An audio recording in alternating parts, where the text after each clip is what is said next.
Olá galera, beleza? Então, Gi tá aqui para falar um pouquinho sobre vozes do verbo. Sabemos que o verbo é a classe gramatical que mais tem variações, variação de tempo, de modo, de pessoa e inclusive de vozes, né? Então a gente tem 3 classificações aí para as vozes do verbo: a voz passiva, a voz ativa e a voz reflexiva. Então eu decidi fazer essa primeira parte do vídeo apresentando para vocês sobre o que a gente vai falar e logo em seguida eu entro com a explicação utilizando um slide que eu vou disponibilizar para vocês também na plataforma, ok? Então vem comigo. Então, galera, vamos tentar entender um pouquinho melhor sobre vozes do verbo. Então, como eu falei para vocês, verbo é a classe gramatical com maior necessidade de flexões. Vai variar quanto pessoa, quanto número, quanto tempo, quanto modo e quanto voz. A gente tem 3 tipos de vozes: voz ativa, voz passiva e voz reflexiva. Quem vai determinar essa classificação é a situação do sujeito. Então, se na frase o sujeito pratica a ação, ele vai ser considerado sujeito agente. E dessa forma a gente terá o verbo na voz ativa. Se o sujeito receber ação, ele vai ser classificado como sujeito paciente. E nesse caso a gente vai ter a voz passiva. Vocês estão observando aí que a gente tem também a voz reflexiva, mas a gente vai falar sobre ela um pouquinho mais para frente. Então, vamos lá, vamos focar na voz ativa. Se a gente observar a primeira frase, nós temos: eu escrevi este poema. Nessa frase, o sujeito é eu. Ele pratica a ação de escrever. Logo, nós temos um sujeito agente. O sujeito pratica a ação. E nesse caso, o verbo está na voz ativa, assim como todos os outros exemplos. Em seguida, a gente tem a voz passiva. Então, vamos observar. O poema foi escrito por mim. Como eu falei para vocês, na voz passiva, o sujeito recebe a ação. Então, observem, o poema é o sujeito da frase. Não é ele que pratica a ação de escrever, ele recebe a ação, ou seja, ele foi escrito. Então, nesse caso, o sujeito é paciente, ele recebe a ação. E assim, dessa forma, nós temos a voz do verbo na voz passiva. Bem, no momento em que o verbo está na voz passiva, a gente tem 2 classificações. A gente tem a voz passiva analítica e a gente tem a voz passiva sintética. Vamos focar aqui um pouquinho na voz passiva analítica. Vamos entender melhor isso. Se a gente observar a primeira frase, a igreja será reformada pelos fiéis. Como vocês já sabem, a voz passiva, o sujeito é paciente, ou seja, o sujeito recebe a ação. Então, nesse caso, o sujeito é a igreja que será reformada, vai receber a ação de ser reformada. Por quem? Pelos fiéis, que nesse caso vai ser considerado como termo agente da passiva. Então, em resumo, quando que um verbo vai estar na voz passiva analítica?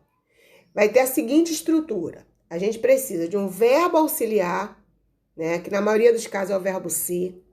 A gente precisa de um verbo principal que vai estar na forma nominal particípio e mais o agente da passiva.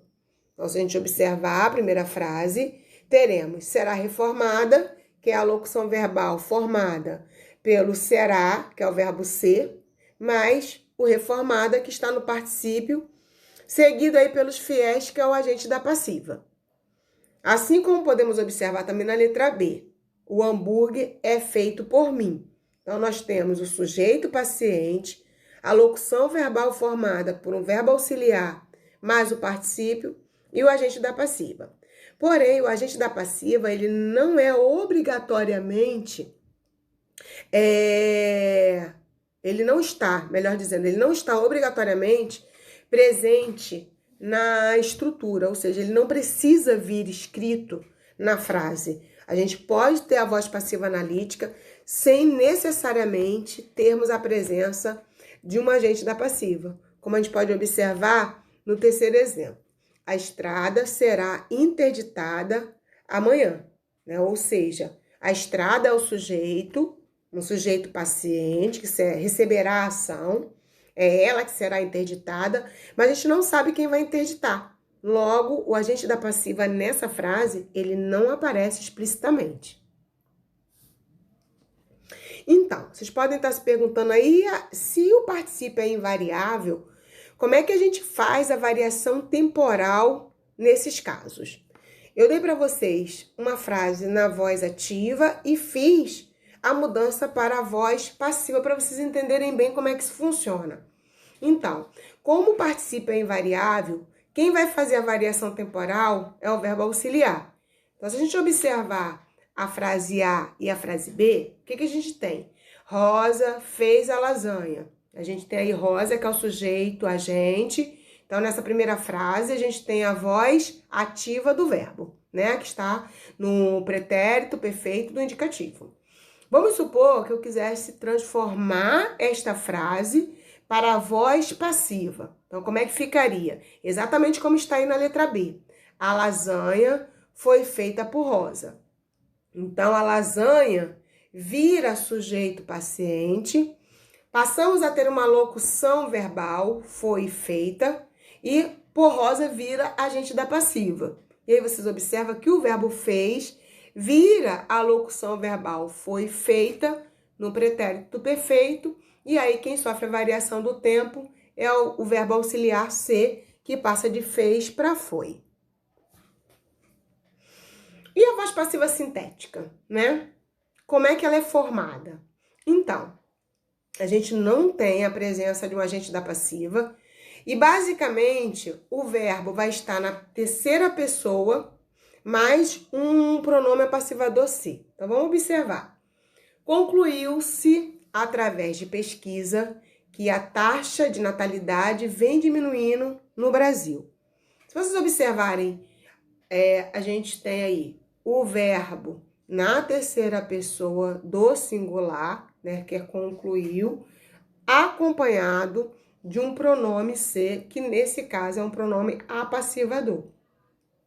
A gente tem uma segunda frase também para ajudar a entender melhor, ou seja, abandonou-se aquele antigo conceito por não ser justo.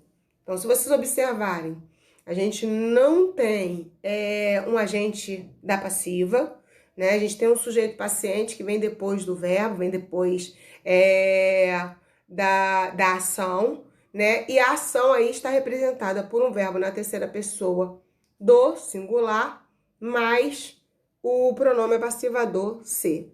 Então, basicamente, na voz passiva analítica, a gente tem uma locução verbal, onde vamos ter um verbo auxiliar, mais um verbo principal no particípio e a presença ou não de um agente da passiva. Na voz passiva sintética, o agente da passiva some e a gente tem um verbo simples, né? A gente não tem mais uma locução verbal, a gente tem um verbo na forma simples, acompanhado da partícula apassivadora ser. E aí, a voz reflexiva? Lembra que eu falei para vocês que nós iríamos falar sobre ela um pouquinho mais para frente? Então, chegou o momento. Vocês já sabem quando se dá a voz ativa e quando se dá a voz passiva. A voz reflexiva é uma junção dessas duas numa única situação. Ou seja, para o verbo estar na voz reflexiva, o sujeito ele precisa praticar e receber a ação ao mesmo tempo. Ou seja, ele tem que ser um agente, ele tem que ser um sujeito agente e paciente ao mesmo tempo. Então, vamos ver, não é difícil. Observa aí na letra A. Bruno machucou-se ao cair do balanço. A gente tem como sujeito Bruno. E aí a gente tem a ação machucar. Então, quem praticou a ação de machucar? Foi o Bruno. Mas quem recebeu a ação, ou seja, quem se machucou? Foi o próprio Bruno. Então, nesse caso, o Bruno, ele é o agente da ação, ou seja, ele que pratica a ação de machucar, mas ele também é paciente porque é ele que recebe a ação.